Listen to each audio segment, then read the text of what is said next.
프랑스 대혁명, 실패한 민주혁명, 민주주의로서는 실패한 혁명이에요. 그래가지고 그래도 처음에 시작해가지고 야, 유럽에도 이제는 완전히 새로운 나라가 생기나 보다 했는데 이게 갈수록 독재화되고 더 무서워. 더 무서워, 독재. 그래가지고 프랑스 혁명이 미국 혁명에 버금가는 좋은 혁명인 줄 알았는데 이게 그게 아니네 해가지고 영국의 국회의원 한 사람이 이 프랑스 혁명을 한번 생각해보자라고 쓴 책이 프랑스 혁명의 성찰이라는 책입니다. 이것이 보수주의의 오리지널 책이 되는 거예요. 그러니까 보수주의라는 게 뭡니까? 혁명은 새 거로 그냥 확 바꾸는 건데 아니야. 이거 잘못 바꾸고 있어. 이게 문제가 많아. 그래서 에드먼드 버크라는 영국의 국회의원이 프랑스 혁명의 성찰 On the Reflection on the French Revolution 이런 책을 썼는데 프랑스 혁명을 다시 생각해보자. 다시 성찰해보자. 너는 보수주의의 오리지니아가 된 겁니다. 혁명이 아니라 이 혁명에 이렇게 문제가 있는 거 아니야? 그래서 저 사람을 우리 정치 사상사에서 보수주의의 첫 번째 사람 에드먼드 버크 아주 그 혁명에서 그런데 이제 민주주의의 발달이라는 면에서 아주 성공하지 못했어요. 왜? 왕을 날리는데 황제가 나왔으니까. 왕을 날리는데 황제가 나왔으니까. 그 국민이 주가 되는 나라를 만들려고 그랬는데 근데 황제가 나왔는데 그 황제가 국민들이 열심히 따라가는 황제라. 나폴레옹. 프랑스에서는 최고가 나폴레옹입니다. 술도 나폴레옹 꼬냑이 제일 좋죠. 프랑스에서는 나폴레옹이 몽고의 징기스칸이야. 나폴레옹 그러면 프랑스 사람이 영광입니다. 그러나 국민국가를 만들게 했다. 왜? 황제인데 국민이 아주 열렬하게 황제를 지지하는 그리고 농민도 다 멋있는 군복 입고 군인이 돼가지고 자랑하고 국민 개병제 다 군대 가는 거예요. 왜? 이제 프랑스는 왕의 나라가 아닙니다. 황제인데 국민의 나라야. 아주 묘한 거죠. 자유평등 우애의 박애가 아니라고 그랬습니다. 왜? 적은 죽여야 되니까. 적도 사랑하는 것이 박애죠. 자유평등 우애의 사상을 유럽에 전파한 나폴레옹 전쟁. 그래서 프랑스는 졸지에 100만 대군을 왜?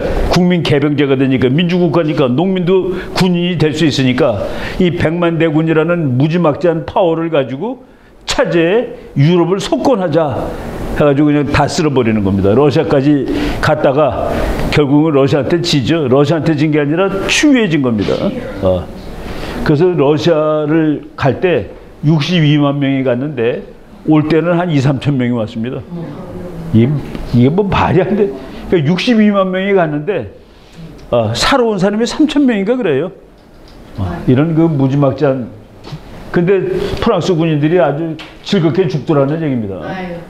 이 책이 이제 바로 에드먼드 버크가 이거 혁명 좋은 건 줄 알았는데 큰일 나겠네 이러다가 우리말로도 많이 나왔죠. 프랑스 혁명에 관한 성찰.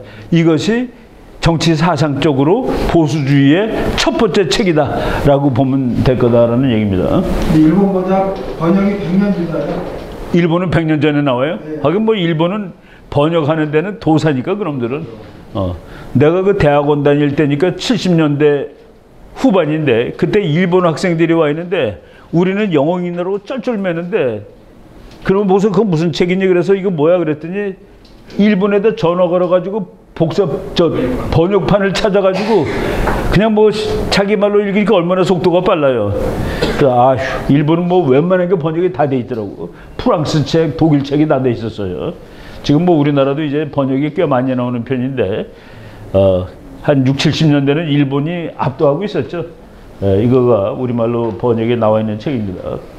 이거 원래 뭐 프랑스 말로 쓴 게 아니라 영어로 쓴 책이고 프랑스 혁명과 나폴레옹 전쟁인데 이 전쟁 발달 과정에서 국민 개병제가 100만 명이 들어가서 나는 왕이 아니라 조국을 위해서 싸운다라고 싸우니까 싸움이 달라지는 거예요. 그러니까 왕을 위해서 나 돈 받고 싸우는 거야 하고서 나는 조국을 위해서 싸우는 거 감히 갖겠습니까? 그러니까 죽어도 괜찮고 바로 그래서 이제 그런 뭐 이거는 시카고 대학에서 나온 책인데 그러니까 이제 세계사에서 근세는 중국 송원 때에 싹 텄고 이 근세라는 건 철기를 얘기하는 겁니다. 무기를 다 쇳덩어리로 만들 때 송나라 원나라 두 나라가 근세에 견인차 역할을 했다. 그런데 제철호가 시장 경제가 아시아가 더 발달한 거예요.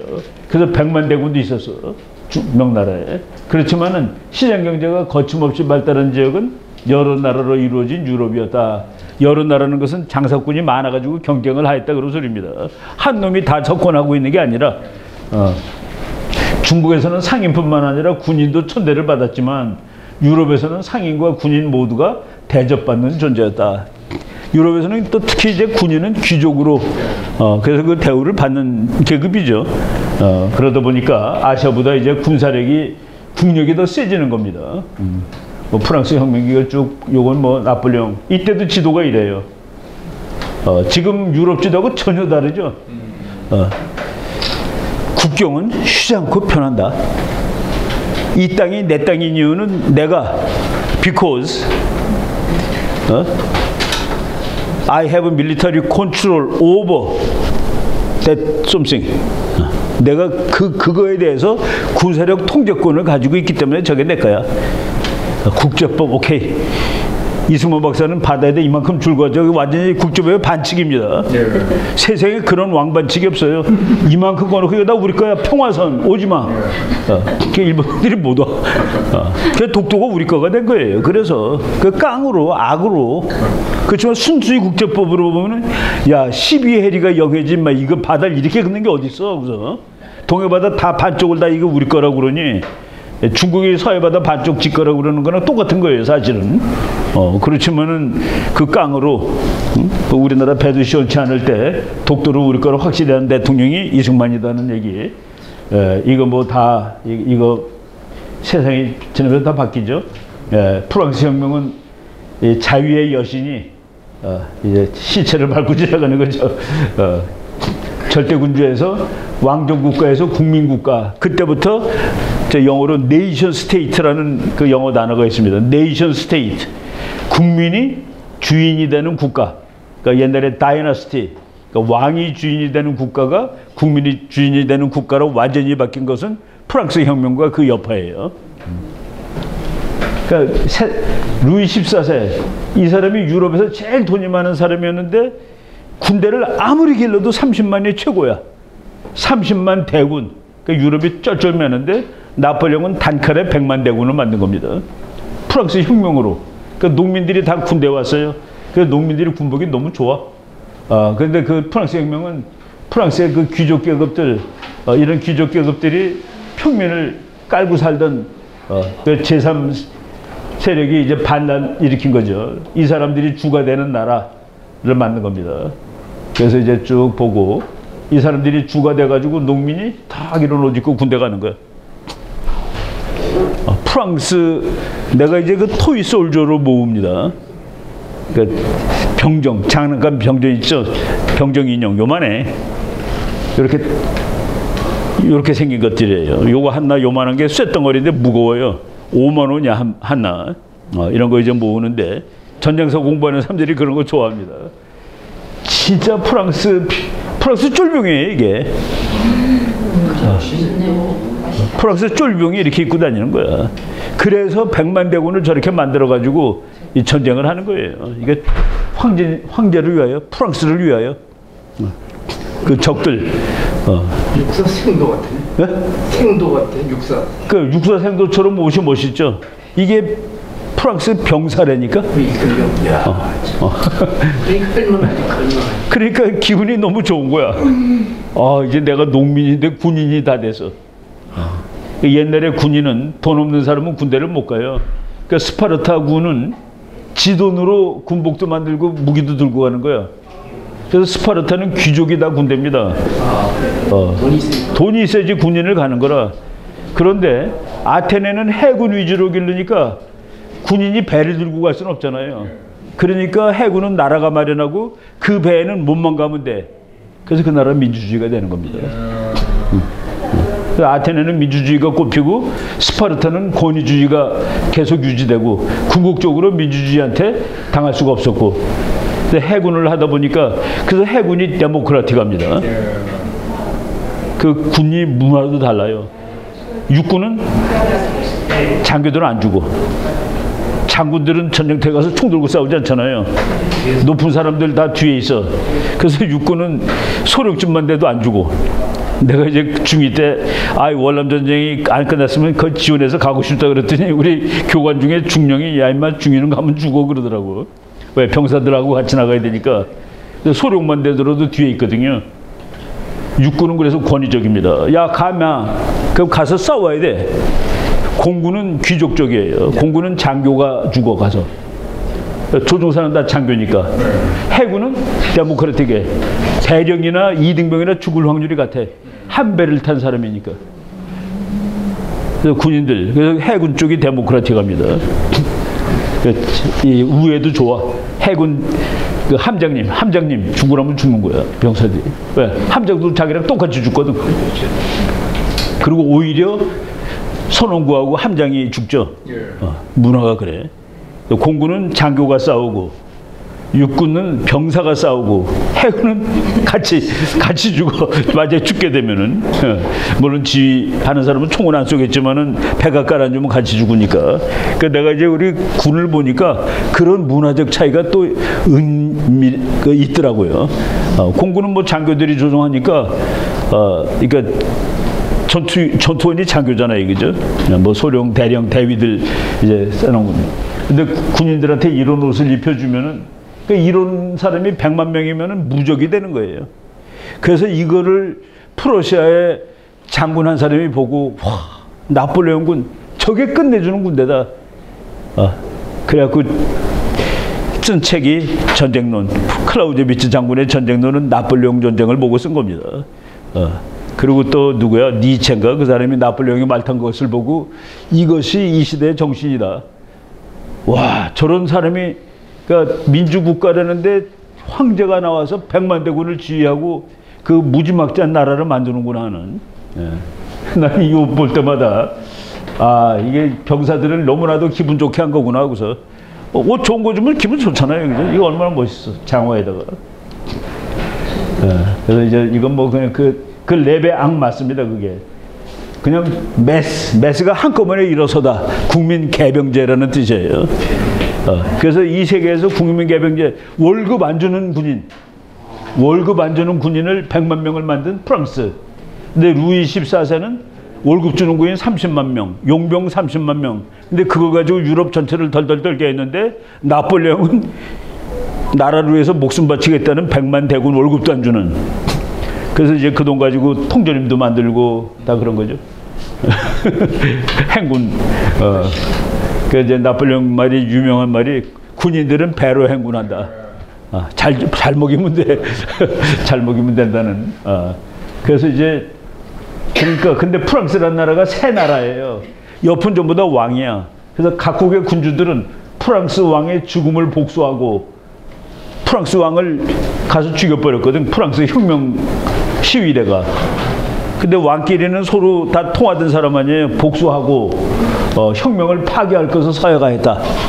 그래가지고 그 네 나라, 영국, 프러시아, 러시아, 오스트리아, 헝가리, 이 네 나라가 프랑스하고 혼자 싸우는 겁니다. 근데 결국 이기죠, 이제 나중에. 근데 그 이기는 과정에서 영국은 또 1815년대에 세계 챔피언으로 크는 겁니다. 전쟁을 통해서. 그러니까 이게 전쟁이 나라를 어마어마하게 만드는 거예요. 이런 것들. 이거 만들어 놓고 여기서 목 자르는 거 보세요. 목 떨어진 놈이 뭐 아무나 다 갖다 죽이는 거야, 다. 여왕도 죽이고 왕도 죽이고. 그러니까 이게 도대체 그 사람들한테 말이 안 되는 거. 어떻게 왕을 목을 자르니? 왕비 목을 자르는 건 또 뭐고? 너네가 뭐 하는 놈들이야? 그래서 이것을 뭐 피해 정치, 공포의 정치. 그래서 자유평등 파괴가 아니라 자유평등 우애. 우리 편이 아는 놈은 다 죽어.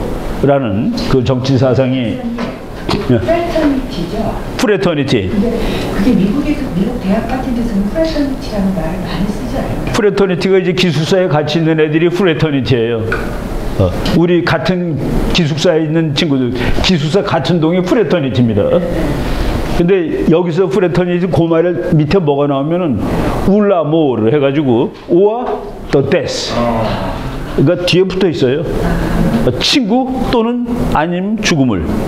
그러니까 1계급, 2계급 다 죽여버리는 거야. 그 밑에 이제 제일 바닥 계급이. 그래서 이거는 이제 성공한 병사가 179에서 1799까지 7년 동안 전사만 60만이에요. 왜? 시민군이니까. 국민 개병제니까 막 죽여도 돼. 60만이 7년 동안 죽어요. 근데 1812년에 60만이 러시아 공격했는데 올 때 3,000명이 와. 그때 또 60만이 죽는 겁니다. 한전선에서. 그러면서 이제, 그러니까 그게 전파되는 거죠. 야, 프랑스는 저 쫄병도 저렇게 옷을 멋있게 입냐는 이런 사상. 저기 보시고. 그걸 끌고 간 또 참, 20몇 살짜리예요. 24살 때 별 둘이야. 나폴레옹. 또 그런 이상한 또 천재들이 나타나는 거예요. 그 내가 이 사람이 별 둘일 때 내가 중이었는데 나는 다이아몬드 2개고 얘는 별 2개다. 그러니까 우리 생도들이 교관님 기분 좋으라고 우리 소대장이 선생님이 가르친 소위가 몇천 명인데 우리가 지휘하는 병사들이 40명이니까 곱해 보세요. 나폴레옹보다 선생님이 더 높아요 그러더라고. 그건 뭐 다 기분 좋으라고 해주는 얘기죠. 근데 이 사람은 재밌는 거가 전쟁을 할 때마다 원정국 할 때마다 교수들을 데리고 다녀요. 그래가지고 다 뺏어오는 거야. 모든 포물을. 그리고 다 뭐 로제타 돌멩이, 뭐 이집트 뭐고. 그래서 이제 프랑스의 그 루블 박물관 가면은 세계 최고의 박물관 만들어 놓은 거가 또 나폴레옹입니다. 영국도 전쟁할 때 가서 다 뺏어오는데 교수들이 데리고 와서 뭐 못 쓰는 돈은 버리고 쓸 돈은 다 갖고 오는 거죠. 그 세계 모든 그 우리나라 뭐 무슨 그 병인 양육 때 와가지고 이 사람들은 또 궁정 문서를 갖고 하는 거라. 그걸 얼마 전에 돌려받았죠. 그 미국도 우리나라 강화도에 이 해군 사령관 깃발 그 장수라고 쓴 숫자 쓴 거 그거를 미국이 뺏어 갖고 와서 해군사관학교에 보관하고 100몇십 년을 보관하고 있는데 우리한테 돌려줬는데 돌려준 게 아니라 빌려준 거로 돌려줬습니다. 우리 건데 니네가 갖다 놔. 빌려줄게. 이제 사이가 좋아졌으니까 그 깃발 지금 갖다 놨어요. 그 미국 해군사관학교에 있던 겁니다. 뭐 이런 것들 이제 바뀌죠. 이게 바뀌고 이게 바뀌면서 여기 독일 요 나라가 이제 골치 아픈데 그냥 우리가 크게만 얘기하겠습니다. 영국은 이놈이 좀 커지기를 원해. 프러시아가 그냥 후진 나라인데 독일만 쓰는 촌놈들이 와글와글하고 옛날에 보니까 그냥 뭐 개판 아니에요. 근데 니네들이 전쟁도 겪고 그랬는데 좀 커져라. 이게 커지면은 영국이 생각하기에 이 큰 놈이 있으면은 프랑스도 얘 때문에 정신 못 차리고 러시아도 얘 때문에 정신 못 차려요. 그래서 영국은 마음 놓고 밸런싱을 하고 우리는 나가서 장사할 거야. 그래서 영국은 나폴레옹 전쟁 이후에 독일이 커지고 독일이 통일하는 것을 적극적으로 속으로 지원합니다. 프랑스는 이 옆에 독일이라는 나라가 생기는 게 골 아프죠. 바로 옆에. 옆에 강대국 생기는 일은 절대로 막을 것. 그래서 한국이 통일 못하는 거가 남한 더하기 북한이 아니라 남한 곱하기 북한이라는 통일 한국을 중국이 못 견디는 거예요. 일본도 사실은 못 견디는데 일본은 우리랑 이념이 같아지고 자유주의가 같아져가지고 남한이 통일하는 것은 찬성이야까지 간 겁니다. 그걸 모르고 반일한다고 그러고 말이야. 요 문제가 이제 유럽의 100년 문제예요. 독일 문제. 그래서 독일 말로 미텔 오이로파, 미들 유럽 문제. 독일 문제가 그 다음에 100년을 골 때리게 만드는 거죠. 이게 나폴레옹 전쟁 이후에 독일, 이 나라가 어떻게 클 거냐 말 거냐가 그 이후에 100년의 역사입니다. 그냥 크게, 큰 붓으로 그린다면. 영국은 독일이 좀 세죠. 근데 그때 영국의 그 지원을 받은 프러시아의 비스마르크가 전쟁을 하죠. 통일을 조금만 넣으면 다 먹는 거야. 근데 이게 막 커지는데 마지막으로 통일을 하려면은 프랑스의 허락을 받아야 되는데 프랑스가 미쳤어요. 허락해 주게. 그러니까 전쟁하는 거지. 그게 보불 전쟁입니다. 프랑코 프러시안 워페어. 그러니까 보가 이제 프러시아라는 한문이에요. 프러시아와 프랑스 전쟁에 이겨서 이제 독일이 생기는 거죠. 독일은 생긴 다음에 옆에 러시아라는 강대국, 오스트리아, 헝가리라는 강대국 이 나라들이 멍들어서 그래가지고 이 독일 놈들 내 죽여버릴 거야 라는 으르렁거리는 그런 상황입니다. 그때 비스마르크가 외교 이런 걸 아주 기가 막히게 해가지고 프랑스 너 나가서 장사해. 러시아 너는 독적으로 가. 나는 그냥 뭐 겨우 만든 나라 그냥 유지할게. 그거예요. 그래서 그때부터 독일이 통일될 때부터가 제국주의 시대입니다. 그러니까 비스마르크의 외교로 인해서 프랑스가 이놈이 깡패는 아니구나 생각하고 바다로 막 아프리카로 막 가는 거야. 영국은 이미 갔고. 근데 이제 독일이 안정된 다음에 독일도 안정된 다음에 보니까 돈도 많고 세졌는데 이제 나가야 돼. 나도 식민지 하러 가 보니까 프랑스하고 영국이 다 먹었어. 먹을 게 없어. 그래서 그거 뺏어 먹는 것이 1차 대전입니다. 그래서 레닌이 제국주의 하는 놈들은 자본주의는 제국주의로 운명적으로 가고 전쟁을 하게 돼 있다라는 것을 바로 독일이 통일을 한 다음에 그 독일 제국을 유지하려고 몇십 년 동안 외교하고 조용히 있었는데 그러고 보니까 식민지를 영국 프랑스가 다 먹어서 먹으러 나왔더니 없더라. 그거 뺏어 먹는 것이 1차 대전이다 라고 레닌의 제국주의 이론이 바로 그 이론입니다.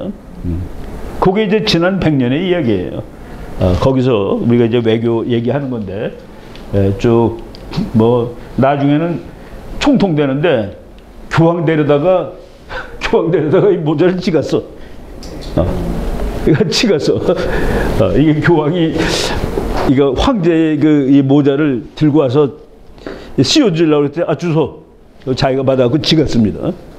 이게 이제 프랑스의 세속 권력이 유럽의 이 종교 권력을 완전히 압도하는 이게 국가의 국력이라는 게 뭐냐 하는 이런 거를 우리가 또 한번 살펴볼 수 있는 그런 겁니다. 그래서 저 프랑스 같은 나라가 생기면은 영국 왕 쫓겨나고 다 쫓겨나니까 합쳐서 싸우는데 그 합치는 이름이 신성동맹, 홀리 얼라이언스라고 그래요. 왜? 우리는 세속 권력이 아니라 우리는 왕권 신수설. 아까 일본이 이승만 박사가 황권 신수설이라고 그랬죠.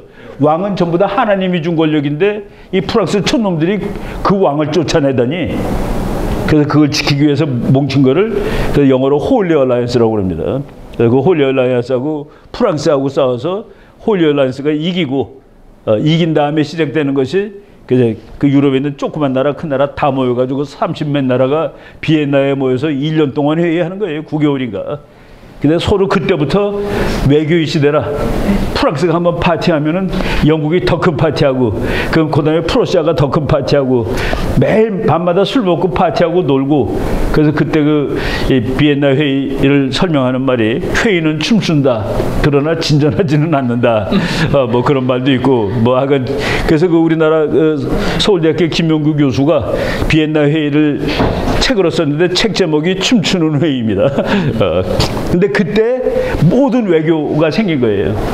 대사, 영사, 공사 뭐 해가지고 그때 그 외교조도가 세상에 확립이 되는 거라. 그 1815년에 그래서 그때부터 외교사의 기점으로 치고 모든 외교사 책이 1815년 비엔나 회의가 1장 1절입니다. 바로 지금 내가 그때까지 얘기를 하고 있는 것이죠. 프랑스의 장군은 이 정도예요. 옷이. 멋있죠? 그래서 그 군복상으로는 이때가 제일 폼납니다. 그러다가 갈수록 군복이 후져져. 왜 후져지냐면은 전투용으로 바꾸기 때문에. 그 옛날 군인들은 의식도 많은데 지금은 전투 위주로 바꾸니까 옷이 전부 다 그냥 후지거리 해주고 색깔도 뭐 흑색, 땅색을 하다 보니까 뭐 색깔이 멋있지가 않죠. 근데 뭐 러시아는 초록색, 프랑스는 파란색, 영국은 빨간색 해가지고 딱 보면 구분이 됩니다. 쭉 이제 이런 거고, 뭐 하여간 이 프랑스가 전쟁하는데 이 사람은 그 위가 나빠가지고 매일 손을 여기다 집어넣고 있었어요. 나중에 위암으로 죽죠. 50몇 살 때 센트 헬레나에서. 근데 뭐 하여간 프랑스의 영웅 중에 영웅입니다. 이 사람을 나폴레옹은 이제 프랑스의 우리나라의 이순신 정도 될 거예요. 뭐 병사들은 나폴레옹을 좋아했다. 그에게는 격조가 있었다. 카리스마가 있었다. 그 좋은 군복 입은 농민이 기분이 좋은 거지. 근데 또 항상 맨 앞에서 지휘하고, 마지막에 워털루에서 졌는데 놀랍게도 처음으로 나폴레옹이 뒤에 서 있던 전투입니다. 그것도 이상해. 항상 맨 앞에 있었는데 왜 하필 그 뒤에 서 있었냐. 그리고 워털루에서 지는 바람에 이제 프랑스 제국이 몰락하는 거예요. 이제 러시아 침공하는 거가 1812년 6월 22일인데 여러분 음악 좋아하시는 분은 차이코프스키의 1812 프릴 그거 한번 거기 보면은 차이코프스키가 이제 러시아 사람인데 러시아가 나폴레옹을 쫓아냈다는 것을 축하하는 음악으로 진 거예요. 그래서 거기에 빵빵 대포 쏘는 거를 직접 대포를 쏘고서 녹음을 합니다. 그래서 그 1812 그 CD 보면은 이 뭐 영국 기병대 대포를 쐈다. 그 어느 기병대라고 써요. 뭐 미국 포병대 대포를 집어넣었다라고 나오고, 그래서 포 소리가 좋은, 그러니까 이제 출력이 좋은 뭐 스피커에다가 하면 진짜 그냥 대포 쩌렁쩌렁 소리가 들립니다. 바로 그때 나폴레옹이 이제 이 6월 달에 가가지고 10월 달에 모스크바 철수, 10월 19일 오늘이네. 얼어 죽기 시작하는 거예요. 얼어 죽는 거죠. 얼어 죽어. 너무 추워가지고. 그게 히틀러도 갔다가 다 얼어 죽고, 독일 병사들이 얼어 죽어가면서 해수욕장 얘기하는 거야. 그러니까 죽으면서 해수욕장 얘기하면서 죽습니다. 아, 그때 좋았지. 그러면서 이제 얼어 죽는 거. 동장. 아이고, 우리 최성 선생님 오셨네. 우리 애국의 화신.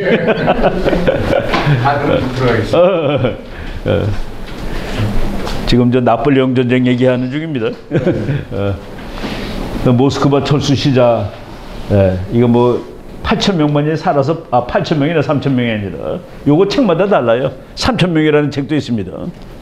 그러니까 뭐 61만 2,000명이 갔대는데, 그 60만 대군이면 한국군 다 친 것보다 더 많은데 가서 반년 있다가 이게 말이 안 되지.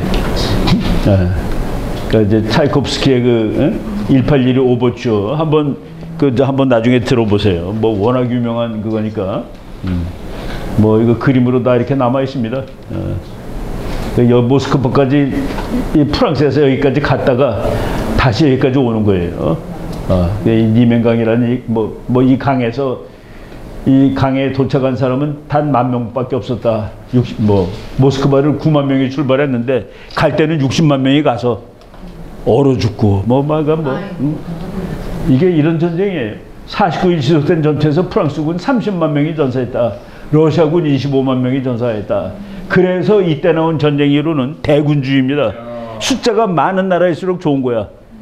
그래서 클라우제비치 전쟁론은 무조건 군대를 많이 가져라. 그가 이제 근데 이론이 되죠. 여기서부터 여기까지 간 거예요. 말 타고 간 거예요. 걸어서. 병사들은 걸어가고 장교들은 말 타고 가고 가서 얼어 죽고 이렇게 오고. 얘도 9만 명 출발했는데 여기 도착했을 때 10,000명 남았더라 하는. 오면서 다 죽는 거죠. 그때 이제 코사크 기병대 나오고 그러는 겁니다. 그때 게릴라전. 걸어오는데 추워서 죽겠는데 옆에서 총 쏘는 거예요. 모르는 데서. 이런 전투. 쭉 보고. 그래서 전쟁 끝난 다음에 지도가 또 이렇게 바뀌고. 뭐 그냥 쉬지 않고 바뀌는. 그러니까 지도는 바뀌는 거구나. 유럽에 지금 100년도 안 되는데 바뀌는 거 보세요. 그죠?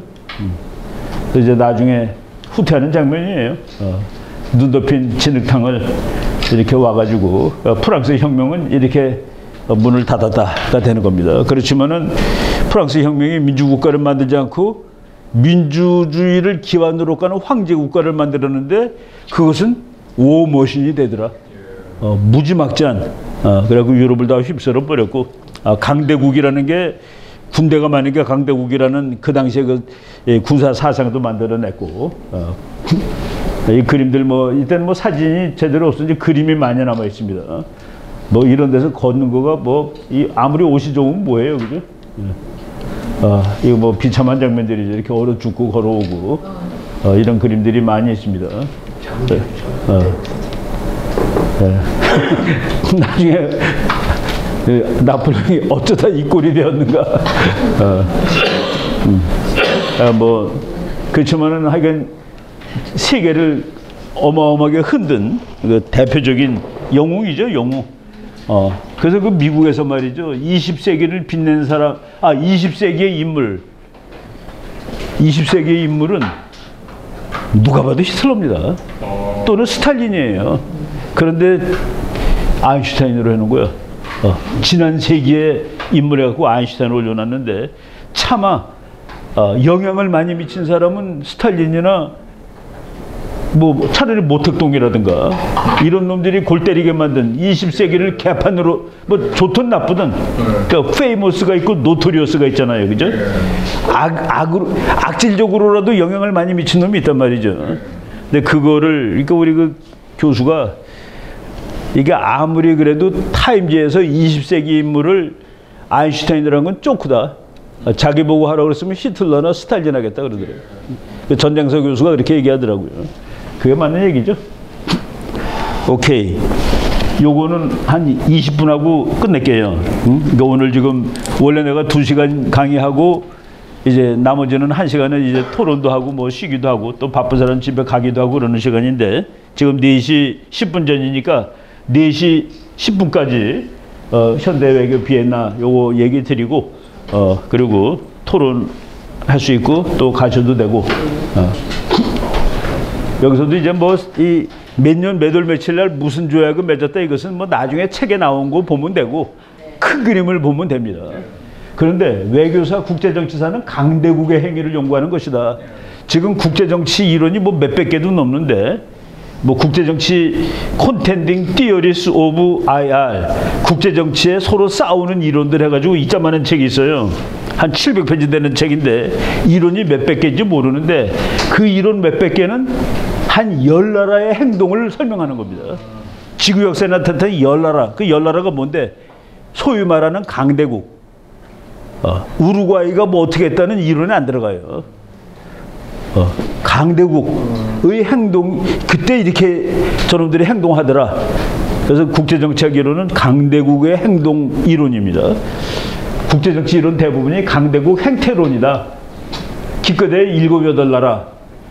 그래서 국제정치를 권력정치, 파워 폴리틱스라고 얘기하기도 하고, 그레이트 파워 폴리틱스, 강대국 정치라고도 얘기를 한다. 그리고서 유럽의 국제체제는 강대국 체제였다.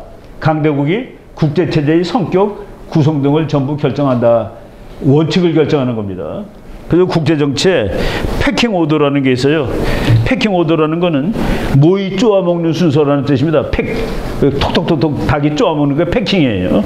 패킹 오더. 근데 닭한테 모이 주면은 오더가 있대요, 정말로. 거기서도 제일 센 놈이 와서 제일 먼저 먹고 그 먹이 있다고 그럽니다. 내가 그건 정말인지 모르겠는데 패킹 오더라는 국제정책 책에 그 말이 나오더라고. 닭조차도 서열이 있는데 하물며 국가들이야. 그래서 패킹 오더 오브 인터내셔널 릴레이션스 그런 말도 있어요. 국가 간의 서열, 주제의 서열. 근데 주제는 경제보다는 아무래도 밀리터리가 지금 현재 위입니다. 그리고 항상 가장 중요한 것은 밀리터리 시큐리티다. 그래서 우리나라가 중국한테는 돈을 벌고 미국한테는 안보를, 그건 말이 안 돼요. 더 중요한 놈이 안보란 말이지. 먹고 살아야지 밥도 먹을 거 아니에요. 살아야지. 사는 일하고 먹는 일하고 사는 일이 더 중요하지. 살아남아야지. 건강하고 밥하고 건강이 더 중요한 거 아니에요. 지금 건강은 우리가 미국하고 의존하고 있고 밥 먹는 거는 중국이라면 하나 택하려면 살아남는 걸 택해야지. 그거 가지고 헷갈린다는 건 말이 안 되죠. 호주 대사관에서 나를 불러가지고 한국하고 호주랑 비슷하대. 한 몇 년 전 얘기예요. 뭐가 비슷해요? 그랬더니 중국으로는 돈을 벌어야 되고 안보는 미국에 의존해야 되고. 그래서 내가 그거 순서를 몰라서 나를 불러서 물어보는 거냐고. 건강하고 밥 먹는 거하고 어떤 게 더 중요하냐고. 예. 이거 호주 그 대사관에 있는 사람이 말을 안 하더라고요. 예. 지금 호주는 완전히 미국 편이죠. 완전히. 그래서 지금 안미 경중이라는 말이 지금 안미 경미로 바뀌었습니다. 안미 경미로 바뀌었어요. 그렇죠. 그러니까 내가 아주 심플한 논리가 우리 그 문재인 때 안미 경중인데 미국은 중국하고 전쟁을 안 하고서 이기는 방법은 중국의 경제를 거덜내는 거예요. 그러니까 미국이 중국의 경제를 거덜내려고 그러는데 미국의 동맹국인 우리가 중국 가서 돈 벌겠다는 게 말이 되느냐. 원천적으로 말이 안 되는 짓거리들을 하고 있었던 거예요. 그러니까 미국이 전쟁을 안 하고서 중국을 밀리는 방법은 중국 경제를 다운시키는 건데 우리가 미국의 동맹이 중국 가서 돈 벌겠대. 박이세 올리지. 그러니까 아주 개념 자체가 그냥 막 엉망이 돼 있었던 겁니다. 그러니까 군사력이 제일 중요한 거예요. 그래서 강대국 하면은 군사력을 말하는데 그러면 강대국이라는 게 뭐냐? What is a great power? 강대국은 뭐냐? 로스스타인이라는 교수가 너무 자명해서 정의가 없대. 거기 책에 보면은 국제정치는 강대국 간의 정치다라고 그러고 강대국이 뭐라고 안 써있는 책이 많아요. 다 아니까. 강대국 1, 쌈자라는 나라입니다. 조지 모데스키. 강대국의 거의 모든 정의는 군사력에 초점을 둔다. 힘이 아니에요. 여러분, 사자하고 황소하고 묶어놓고서 서로 잡아당기면 사자가 끌려갑니다. 왜? 호랑이가 그러니까 소가 힘이 더 세니까. 근데 서로 마주보고 있으면 호랑이가 사자가 도망가잖아요. 국제정치의 힘은 그 사자의 힘을 얘기하는 거예요. 남한테 영향을 줄 수 있는 힘. 아니 분명히 황소가 사자보다는 마력수로 더 셀 거 아니에요. 근데 보면 사자 보면 도망가는. 그러니까 국제정치에서 강대국이라는 것은 황소 같은 나라, 코끼리 같은 나라가 아니라 사자 같은 나라다는 그 뜻입니다. 국제정치에서 강대국은 황소가 아니라 사자다. 그래서 전부 다 그래서 조지 모데스키 뭐 유명한 사람이죠. 강대국이란 중요한 큰 전쟁을 치를 수 있는 능력이 있는 나라. 이 데피니션에 의하면은 Russia is not a great power. 아니 거기서 헤매는 그러니까 북한 애들 데려다 쓰고 북한 대포 얻어다 쓰는 나라가 강대국 맞냐 이거야. 만약 우크라이나를 반년 만에 먹었다 그러면 강대국 맞아요. 근데 보니까 강대국 같지가 않아 지금 이 정의상. AJP 테일러 이 사람은 영국의 학자인데 이 사람이 히틀러 그 사람 보통 사람이야. 뭐 히틀러가 미친놈인 줄 아냐? 보통 사람이야라는 글을 썼다가 또 박살이 난 교수입니다. 그냥 보통 사람이고 그 당시에 히틀러 같은 놈이 나올 수밖에 없었지 라고 이제 2차 대전에 관한 책을 그렇게 썼어요. 그래서 뭐 아주 욕을 엄청 먹은 사람인데 강대국이란 이게 강대국이냐 아니냐 테스트하는 거는 전쟁에서 얼마나 힘을 발휘할 수 있는가를 테스트하는 거다. 그래서 싱거 구사기 사람은 그 컴퓨터로 전쟁을 공부하는 사람들입니다. 모든 데이터 집어넣고 막 돌려보는 거예요. 어떤 나라가 이기냐. 심지어 그 데이터 들어가는 건 그 나라의 병원 환자들 침대가 몇 개 있느냐까지 다 변수로 들어가요. 그래가지고 국가의 속성하고 전쟁과의 관계를 통계학적으로 밝힌 컴퓨터로 밝힌 사람인데 강대국 전쟁을 빈번히 치를 수 있고 그들 중 대부분에서 승리할 수 있는 능력을 갖춘 나라. 그러니까 전부 다 물론 여기 돈이 들어가겠죠. 돈 많고 군대도 많고. 그런데 일단 군사력이 강대국의 기준이다. 그래서 또 뭐 레오폴드 폰 랑케 이 사람도 아주 그 역사학에서는 이 사람이 그 실증사학이라고 그래가지고 팩트를 보자 이거야. 그 정말 안 죽은 엄마가 옷을 꼬매주느냐? 그건 꼬매준 건 팩트가 아니다 이거야. 그 고종이 새벽 4시까지 매일 술 먹고 놀았다. 그게 팩트다. 그거 제대로 보자라는 그런 사람인데 강대 세력들 우리말로 이게 번역이 됐더라고요. 근데 놀랐어요. 이게 독일말로 된 책인데 이 사람은 강대국의 정의를 혼자서 나머지 다와 싸울 수 있는 나라라고 정의를 했어.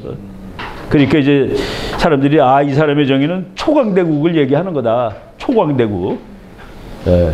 뭐 하여간 어쨌든 아까 로스스타인이라는 사람 The Weak State in World of the Strong 강대국 사이에 있는 약소국 이런 책입니다. 스탠리 호프만 방위보다는 자기를 막는 게 아니에요. 가서 먹을 수 있는 나라가 강대국이다.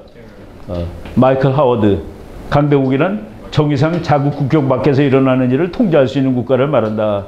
마이클 하워드가 뭐라고 그랬냐면은 최근에 이제 평화주의자들이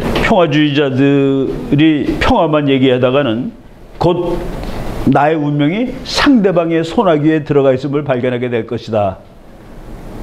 우리나라 평화주의자들이 평화 얘기했는데 그 평화를 아까 이승만 박사 얘기해서 계속 그 얘기 나오죠. 평화를 울부짖는 놈은 곧 자기의 운명이 평화를 울부짖지 않은 놈의 소나기 속에 들어가 있게 되면 알게 될 것이다. 마이클 하워드의 명언입니다. 이 심플한 명언이 이거는 대학교 2학년 애들도 아는 거고 우리나라에서 통째로 무시되고 있었다는 거죠. 그리고 모델스키는 그러면 과학적으로 어떤 게 강대국인지 한번 말해보셔. 그러니까 지구 국방비의 5% 이상 가지고 있는 나라.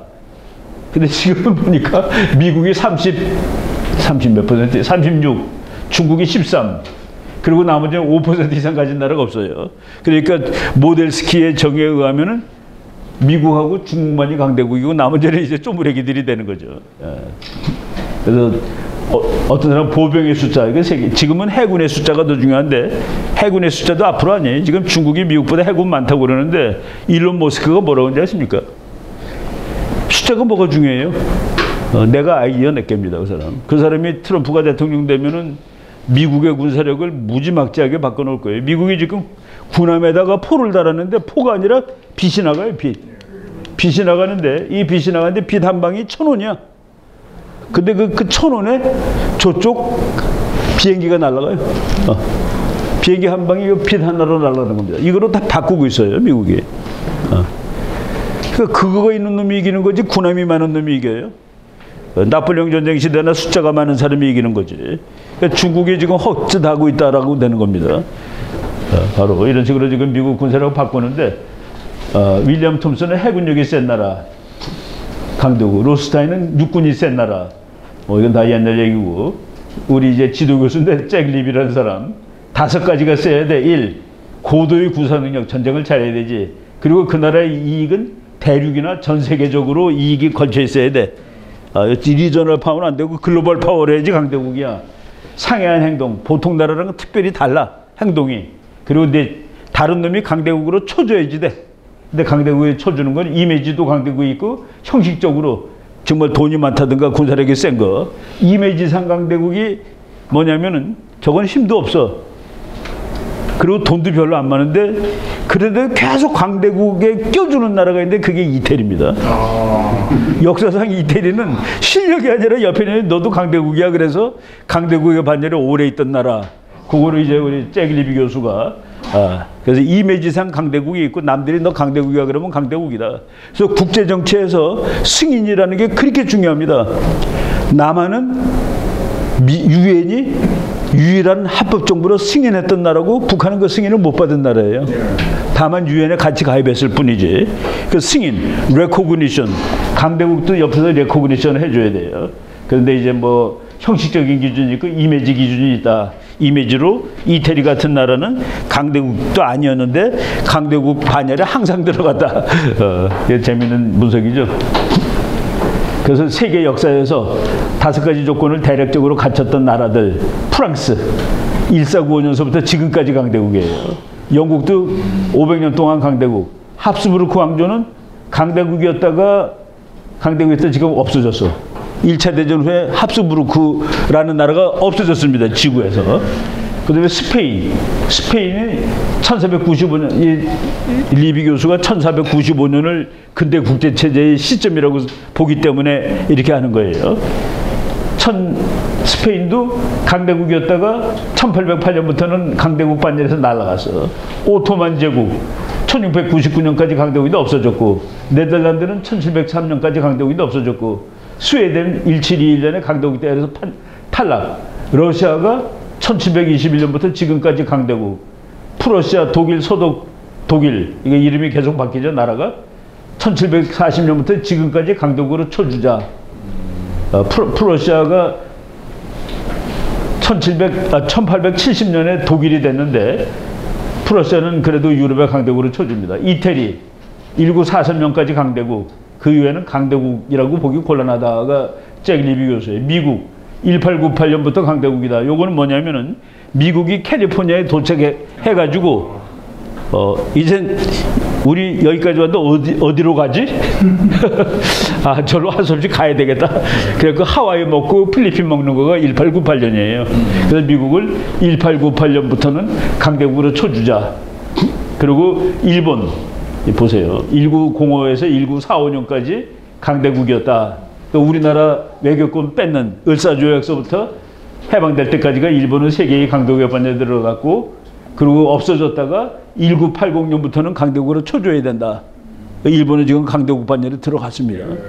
그리고 중국은 1949년부터 지금까지 강대국이다. 요런 나라들이 하는 짓거리를 공부하는 것이 외교사, 국제정치사입니다. 그러니까 이제 주인공만 공부하는 거죠. 근데 뭐 우리도 이제 주인공에 들어가야 됩니다.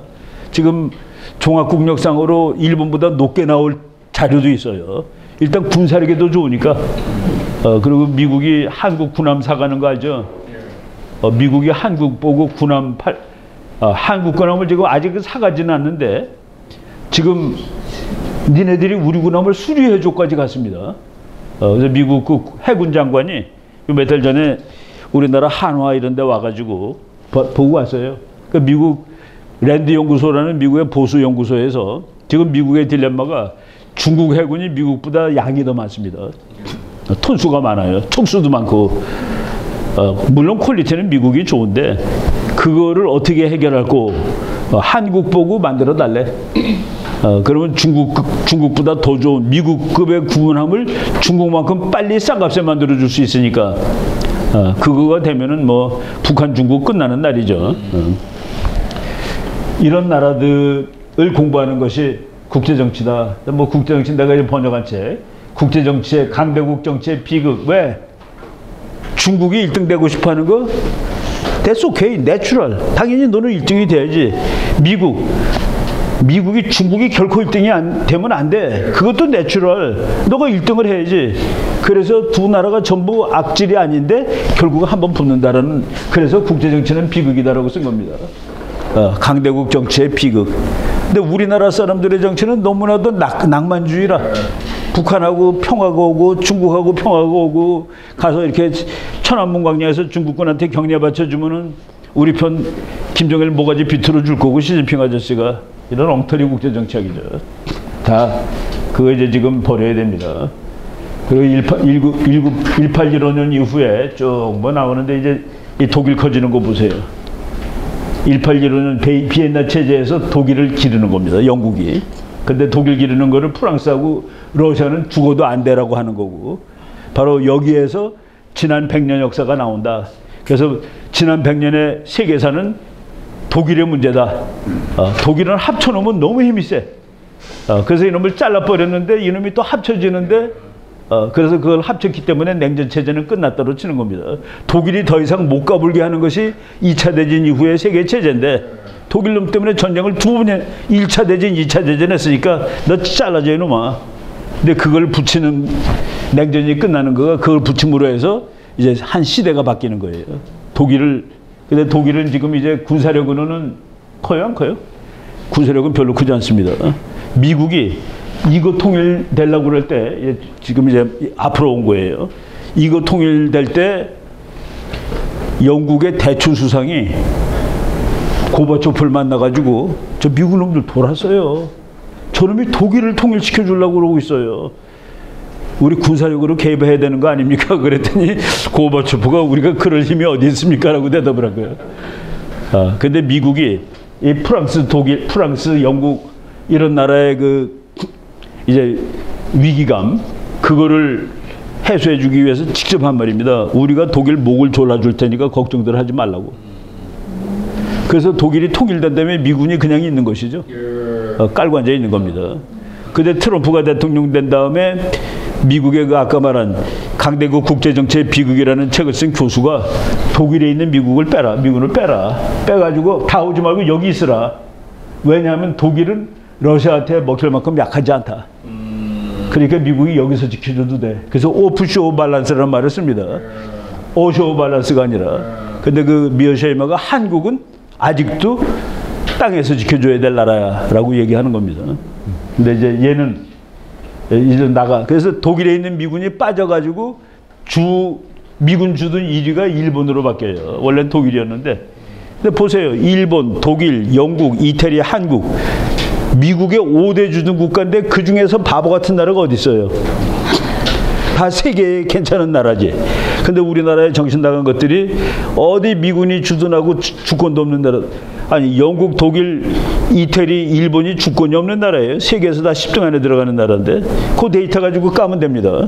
우리 우파들이 그렇게 싸워야 되는데 하여간 독일이 이제 커지는 거가 비엔나 체제에서 독일이 프러시아가 뭐 어느 정도 자리를 프랑스는 이제 영국이 이거 살려주고 뭐 그러니까 프랑스가 영국하고 이걸 살려주니까 러시아하고 영국 갈등 생기고 그러는 거예요. 그러니까 영국하고 러시아 이 나라가 합쳐서 얘를 죽여야 되는데 그게 나폴레옹 전쟁인데 전쟁 끝난 다음에 영국이 바깥으로 나가기 위해서 이쪽 동네에 균형을 위해서 독일을 길러주니까 러시아, 프랑스가 영국한테 맞짱 뜨는 겁니다. 즉, 독일하고 그러니까 여기에 맞짱 떠. 그러니까 프랑스가 아하 나를 죽이려는 신성동맹은 깨졌구나. 나도 기자해가지고 그때 외교력이 탁월한 딸레랑 같은 놈이 이 비엔나 회의에서 아주 역할을 합니다. 전쟁에 자기 때문에 그 회의가 열렸는데 주역이 되는 거예요. 파티도 크게 하고. 그러니까 이제 친구와 적은 늘상 바뀐다가 이제 여기서 나오죠. 국제 정치에서 영원한 친구와 영원한 적은 없다. 그 영국의 파머스톤이라는 사람이 한 말이죠. 영국은 영원한 친구와 영원한 적을 가지지 않는다. 영국은 오로지 국가 이익만이 영원할 뿐이다. 라고 얘기하는데 그게 대한민국 사람한테 너무나도 이해가 안 되는 거예요. 야, 그게 어떻게 신사가 그렇게 얘기를 하니? 무슨 놈이 신사예요, 국제정치가. 그죠? 북한은 거기에 비하면 훨씬 빨리 그쪽 거를 배운 나라입니다. 김일성이가 우리나라에 매단되는 무력 가지고 정치적 목적을 달성하려고 시도한 사람이에요. 근데 우리나라에서 무력 가지고 정치적 목적을 달성한 첫 번째 사람은 김유신입니다. 통일했잖아. 무력 가지고. 그러니까 뭐 김일성, 그러니까 선방을 못 때려본 나라 한국이 그 이후에 남을 가서 먼저 못 때려봤는데 강대국은 남을 먼저 때리는 나라라고 지금 그랬죠.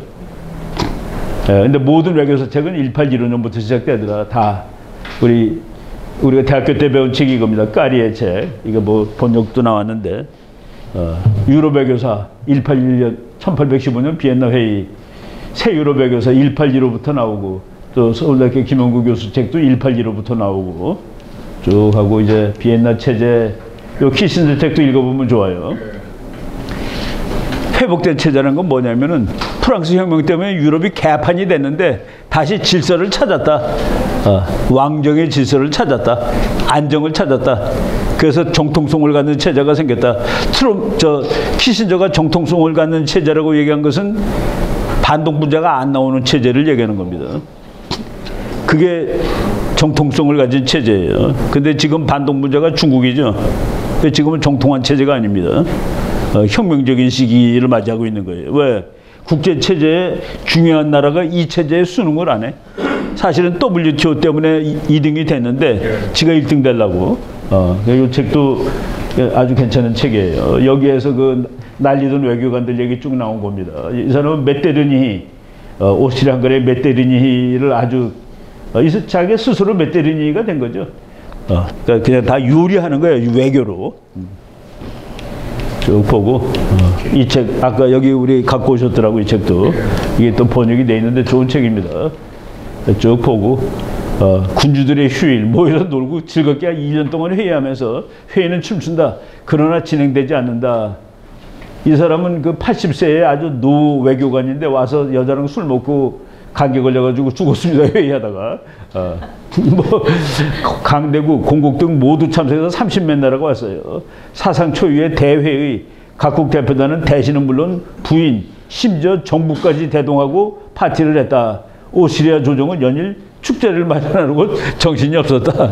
아주 뭐 재미있는 얘기들인데 이건 뭐 그냥 사이드고 다 모여서 유럽이 다 모여서 질서를 만드는데 그 질서는 국민국가가 아니라 왕정복고, 왕정복고주의, 정통주의라는 것은 이 체제에 반란을 일으키는 놈이 없는 체제, 정통주의 이런 걸 이제 얘기를 한 겁니다. 호합한 궁정 외교 뭐 다 이렇게 이런 책들.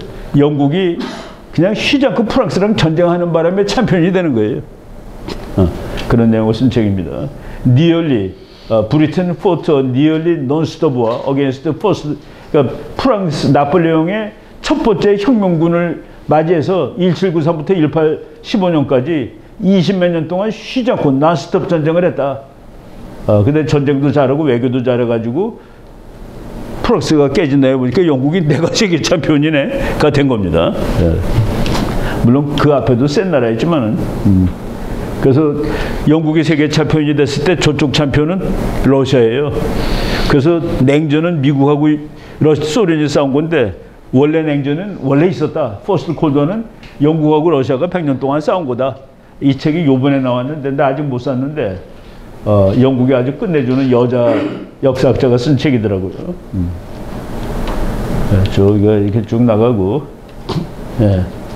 이거 뭐 다 보면은 뭐 내가 대학교 때 가르칠 때는 뭐 몇 년 몇 월 며칠 무슨 조약에서 어떻게 싸우고 칠판에다가 뭐 독일 뭐 이렇게 하고 좀 뭐 서로 이렇게 다 했는데, 요 빠글빠글한 놈을 하나로 통일시킨 것이 1815년 이후의 일입니다. 독일이 통일돼야지 영국한테 좋아요. 그래야지 저쪽 문제 맡겨놓고 받아놓아서 마음껏 장사할 수 있거든. 그러니까 러시아는 이게 뭐야? 프랑스는 와, 요 사이에 내가 틈을 비집고 바로 이 나라 지도 보세요. 오토만 제국 이거 망하는 거. 오토만 제국이 망해서 중동 문제, 현대 중동 문제가 생기죠. 이 중동이 다닌데 다 자대국 근거입니다. 그래서 중동 국가들의 국경이 전부 다 직선으로 된 거. 영국이 자대국 근거예요. 프랑스하고 이라크는 뭐 니꺼, 이라크 뭐 사우디는 누구 거 해가지고. 그래서 국경선이 다 직선으로 돼 있는 거예요. 이게 오토만 제국이 망하면서 그러면서 이스라엘로 여기다 땅 하나 내줄게. 근데 2000년 만에 가보니까 2000년 동안 살던 놈들이 이것도 무슨 날벼락이야. 팔레스타인이. 그러니까 가까운 역사지만은 큰 그림을 보니까 이제 대충 이제 봐요. 강대국끼리 서로 싸우니까 딸레랑이라는 프랑스가 죄인인데 이제 대불 연합은 영원히 와야 되었습니다. 불란서를 죽이겠다는 강대국들은 이제 와야 됩니다. 프랑스는 이제 유럽에서 고립되어 있지 않으며 영국, 오스트리아 2대 강국가 연합하고 있습니다. 루이 18세에도 보고했다. 이게 바로 이제 서로 치고받고 갈라치고 트럼프가 푸틴하고 잘 지내니까 미국 민주당의 평화주의자들이 어떻게 푸틴 같은 양아치랑 잘 지냅니까? 그랬더니 트럼프가 그러면은 푸틴이라는 양아치가 시진핑이라는 깡패랑 잘 지내고 놔두란 말이오. 그러니까 그 사람은 현실주의자입니다. 이승만의 재패니스 에이드 아웃에 나오는 얘기 똑같은 얘기 하고 있는 것이죠. 100년 후에. 오케이. 그래, 대충 이 정도 하고, 요거는 여러분들이 뭐 나중에 더 공부하고 싶은 분들은 이제 책으로 보시면 됩니다. 여기서 내가 뭐 얘기해봤자 그것도 그렇고, 다음 주일날은 요거 바로 다음 사건이 1840년의 아편전쟁인데 1815년에 콩그레스 비엔나가 끝나고 이제 멍든 가슴을 안고 전부 다 이제 열심히 돈 벌기 시작하는 거예요. 독일은 이제 그냥 그런데 이제 영국의 힘이 아시아까지 와가지고 중국하고 부딪히는 장면입니다. 이거가 중국이 짐으로써 동양식 국제정치 체제가 땡하는 거예요. 또 우리가 그때 이제 이게 뭐야? 그러니까 이제 형님이 죽은 거야. 형님이 아니라 아버지가 죽은 거예요. 그때 정신 못 차려가지고 나라 뺏기는 거죠. 아편전쟁, 중국 질서 붕괴 다음 시간에 하는 걸로 하겠습니다.